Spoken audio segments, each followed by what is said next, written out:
আমাদের অনন্য স্টোরি সকল প্রকার পার্ট গল্প দেখতে আমাদের চ্যানেলটি সাবস্ক্রাইব করে পাশে থাকা বেল আইকনটিতে ক্লিক করে অল নোটিফিকেশন অন করে দিন। আমিও। অতঃপর লাবণ্য লাস্টবারের মতো অফরের দিকে এক পলক তাকিয়ে চলে যায় এয়ারপোর্টের ভিতরে, নতুন গন্তব্যের নতুন জীবনের দিকে। সাথে সেই ভালোবাসার মানুষটিকেও তো পেতে হবে। লাবণ্যের চাওয়ার পানে তাকিয়ে রইল সবাই। মুহূর্তের মাঝে চোখের আড়ালে চলে গেল লাবণ্য। হাতে টিকিট পাসপোর্ট নিয়ে নিজের সিটের উদ্দেশ্যে যাচ্ছে লাবণ্য।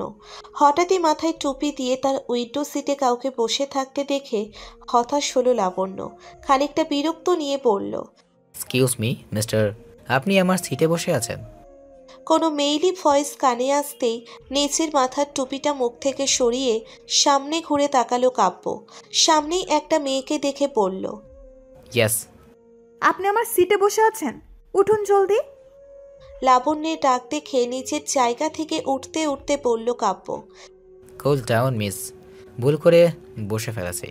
এত রাগ দেখানোর কি আছে? আর আপনার পাশের সিটটাই তো আমার। তো নিজের সিটে বসছেন না কেন? বাবা, এই দেখি পুরাই ধনী লঙ্কা। কাব্যের কথা শুনে চোখ মুখ শক্ত করে বলল লাবণ্য। কি বললেন আপনি? না না, কিছু বলিনি, বসুন আপনার সিটে। বলেই কাব্য উঠে গেল। কাব্য উঠতেই নিজের সিটে বসে পড়ল লাবণ্য। আর কাব্যও সরে এসে বসল লাবণ্যের পাশ দিয়ে। হঠাৎই কাব্য বলে উঠল, তো আপনিও বুঝি আমেরিকা যাচ্ছেন? বিরক্ত হলো লাবণ্য। বলল, কেন? আমেরিকার প্ল্যান কি আমাদের লন্ডন নিয়ে যাবে? না, সেটা নয়, যাই হোক। আপনি কি সিঙ্গেল? চোখ গরম করে তাকালো লাবণ্য। সঙ্গে সঙ্গে কাব্য চুপ হয়ে গেল, আর কিছু বলল না। তবে আবার বলবে সে, কারণ পাশের মেয়েটাকে প্রথম দেখাতেই কোনো কারণ ছাড়াই ভালো লেগেছে তার। কে বলতে পারে এই ভালো লাগা থেকেই হয়তো ভালোবাসা হয়ে যাবে। লাবণ্য আর কাব্যের কৌতূহলী বিকেল চলছিল তখন। এয়ারপোর্টের উল্টো দিকের রাস্তাটা ছিল নির্জন, আর এই নির্জন প্রকৃতির ভিড়েই পাশাপাশি হাঁটছিল অভ্র আর আদ্রিজা। নীরবতা চলছিল দুজনের মাঝে।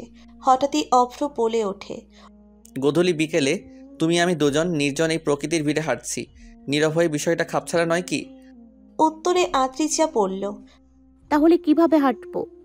হাত ধরে হাঁটবে, পাশাপাশি কাছাকাছি হয়ে হাঁটবে। হাসল আদ্রিজা। আনমনেই অভ্রের হাত ধরে বলল সে, এবার হয়েছে? উফ, বড্ড লেগেছে। আদ্রিজা চমকে গিয়ে বলল, কোথায়? উত্তরে নিচের বুকের বাম দিকটা দেখিয়ে বলল অভ্র। এখানে। হেসে ফেলল আদ্রিজা। যা দেখে বলল অভ্র, কোনো এক গোধূলি বিকেলে তুমি আমি একসাথে বের হব। তুমি পরবে শাড়ি, আমি পরবো পাঞ্জাবি। নির্জন বিকেলের কোনো এক নির্জন জায়গায় পাশাপাশি বসবো দুজন, হাতে হাত রেখে বলবো শুধু একটি কথা, তোমায় ভালোবাসি, ভালোবাসি, খুব ভালোবাসি। শুনবে কি? উত্তরে আদ্রিজাও মুচকি হেসে বলল। শুনবো। মুচকি হাসল অভ্র। এরই মাঝে আকাশ পথ বেয়ে ছুটে চলল মস্ত বড় প্লেন। যেই প্লেনে ছিল লাবণ্য। আদ্রিজা অভ্র দুজনেই তাকিয়ে রইল সেটার যাওয়ার পানে। হঠাৎই আদ্রিজা বলল, দোয়া রইল আপু, তুমিও ভালো থাকো, তোমার জীবনেও নতুন কেউ আসুক যে তোমায় সত্যি সত্যি ভীষণ ভালোবাসবে। অভ্র শুনল আদ্রিজার কথা, আনমনে মুচকি হাসে। সাথে নিজেও প্রার্থনা করল সত্যি সত্যি লাবণ্যের লাইফে কেউ আসুক। তপ্ত নিঃশ্বাস ছাড়ল অভ্র আদ্রিজা। তারপর বেশি না ভেবে দুজন দুজনের দিকে তাকিয়েই চলল নিজেদের গন্তব্যের দিকে। আর প্লেনে চড়েই পাশাপাশি বসে ছুটে চলছিল কাব্য আর লাবণ্য। লাবণ্যকে বিরক্ত করছে সে, আর লাবণ্য শুধু চোখ গরম করে তাকাচ্ছে তার দিকে। বিষয়টা সুন্দর না? মাঝপথে কেটে গেল পুরো 10 মাস। এই 10 মাসে বদলে গেছে অনেক কিছু। আদ্রিজা অভ্রের সম্পর্কটাও হয়ে গেছে গভীর থেকে আরও গভীর।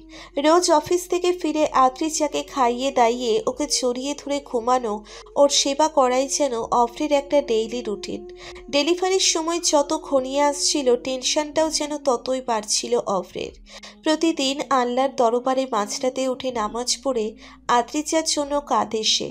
আদ্রিজা ঘুমের ঘোরে প্রায় দেখেছে সেটা, তবে অভ্রকে বুঝতে দেয়নি।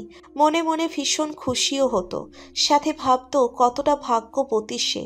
অভ্র তাকে সত্যিই ভীষণ ভালোবাসে। পরিশেষে ডেলিভারির দিনটা চলে আসলো। এই 10 মাসে আর একটা ঘটনা ঘটেছিল, সেটা হলো আরও আর আসিফের সম্পর্কটা সবাই জেনে গেছে।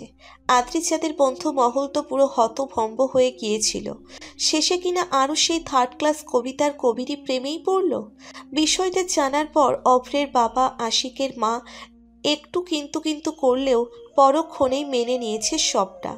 যতই হোক ছেলে মেয়েদের সুখের বিষয় নিয়ে কথা, তবে ওদের বিয়েটা আশিক আর আরও যেহেতু সেম এজের, তাই আপাতত সরা কাবিন করে রেখেছে সবাই। কনে বিদায়টা ওদের পড়াশোনা কমপ্লিট হওয়ার পরই হবে। আরও আশিকও মেনে নিয়েছে সবটা। প্রচণ্ড খুশি তারা। হসপিটালের অপারেশন থিয়েটারের বাহিরে চিন্তিত মাখা মুখ নিয়ে আছে অভ্র সহ সবাই। তুষারও বসে আছে। বেশ ঘণ্টাখানেক আগেই আদ্রিজাকে অপারেশন থিয়েটারে নেওয়া হয়েছে। আদ্রিজার চিৎকার শোনা যাচ্ছে। আদ্রিজার চিৎকারে অভ্রের বুকটা ছিন্ন বিচ্ছিন্ন হয়ে যাচ্ছে। ইচ্ছে করছে অপারেশন থিয়েটার ভেঙে আদ্রিজাকে বাহিরে বের করতে। কষ্ট হচ্ছে তার, ভীষণ কষ্ট। এরই মাঝে বাচ্চার কান্নার আওয়াজ শোনা গেল।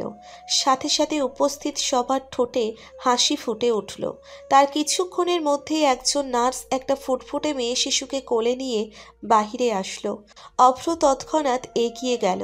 অভ্রকে দেখেই নার্সটি খুশি হয়ে বলল, কংগ্রেস মিস্টার অব্রু, আপনি মেয়ের বাবা হয়েছেন।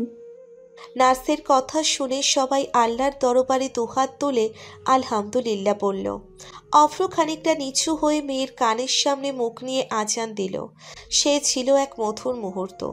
আজান দেওয়া শেষ হতেই অভ্র কোলে তুলে তার মেয়েকে চুমু আঁটল কয়েকবার। প্রথমবার মেয়ের বাবা হওয়ার অনুভূতিটা যেন সত্যিই দারুণ। অভ্র মেয়েকে কোলে নিয়ে খানিকটা চিন্তিত স্বরে বলল, মেয়ের মা কেমন আছে নার্স? উত্তরে মুচকি হেসে বলল নার্সটি, সুস্থ আছে, ডোন্ট ওয়ারি মিস্টার অব্রু। সঙ্গে সঙ্গে খুশি হয়ে আর একটু শক্ত করে মেয়েকে বুকে জড়িয়ে ধরে বলল অভ্র, এবার আমার সবাই খুব আনন্দে থাকবো মাই প্রিন্সেস। হসপিটালের বেডে শুয়ে আছে আদ্রিজা। কতক্ষণ আগেই জ্ঞান এসেছে তার। একে একে সবাই দেখা করে গেছে তার সাথে। শুধু অভ্র আর তার মেয়ে বাকি। আদ্রিজা বুঝছে না অভ্র এখনো আসছে না কেন। সেই কখন থেকে অভ্র আর মেয়েকে দেখার জন্য মনটা ব্যাকুল হয়ে আছে আদ্রিজার। এমন সময় মেয়েকে কোলে নিয়ে ভিতরে ঢুকলো অভ্র। বলল, ব্ল্যাকবেরি। সেই চিরচেনা কণ্ঠে প্রিয় মানুষটির মুখে সেই প্রিয় নামটি শুনতেই সামনে তাকালো আদ্রিজা। খুশি হয়ে বলল, আপনি এসছেন? উত্তরে অভ্রও তার মেয়েকে কোলে নিয়ে এগিয়ে এসে বলল। হুম। অভ্র এগিয়ে গিয়ে মেয়েকে আদ্রিজার কোলে দিল। আদ্রিজাও কোলে নিল। মেয়েকে বুকে জড়িয়ে ধরে চুমু আঁটল কয়েকবার। আদ্রিজার খুশি দেখে অভ্র আদ্রিজার কপালে চুমু এঁটে দিয়ে বলল, থ্যাংক ইউ। খুশি হলো আদ্রিজা। সেও অভ্রের হাতটা ধরে চুমু দিয়ে বলল, ভালোবাসি। উত্তরে আদ্রিজার পাশে এসে বলল অভ্র। জানি তো। বুকে মাথা রাখলো আদ্রিজা। অভ্র জড়িয়ে ধরল আদ্রিজাকে। তবে আজ কিছু বলল না।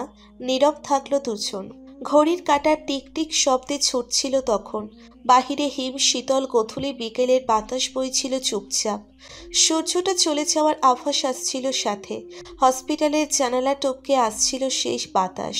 সাথে প্রকৃতি যেন বলছিল তাদের, শোনো সবাই, আজ গোধূলির বিকেল চলে যাচ্ছে আবার। সাথে দিয়ে যাচ্ছে দুজন মানুষের অফুরন্ত ভালোবাসার একটা নতুন ফুলের ছোঁয়া। জানো তো, সেই ফুলের নামটা কিন্তু রোজ রাতে আকাশের মাঝে ভেসে ওঠে বারবার। ভুলো না আবার। মনে রেখো সবসময় অনুভূতির বিশাল দেওয়াল নিয়েই এই গোধূলি বিকেল তুমি আমি উপন্যাসটিকে।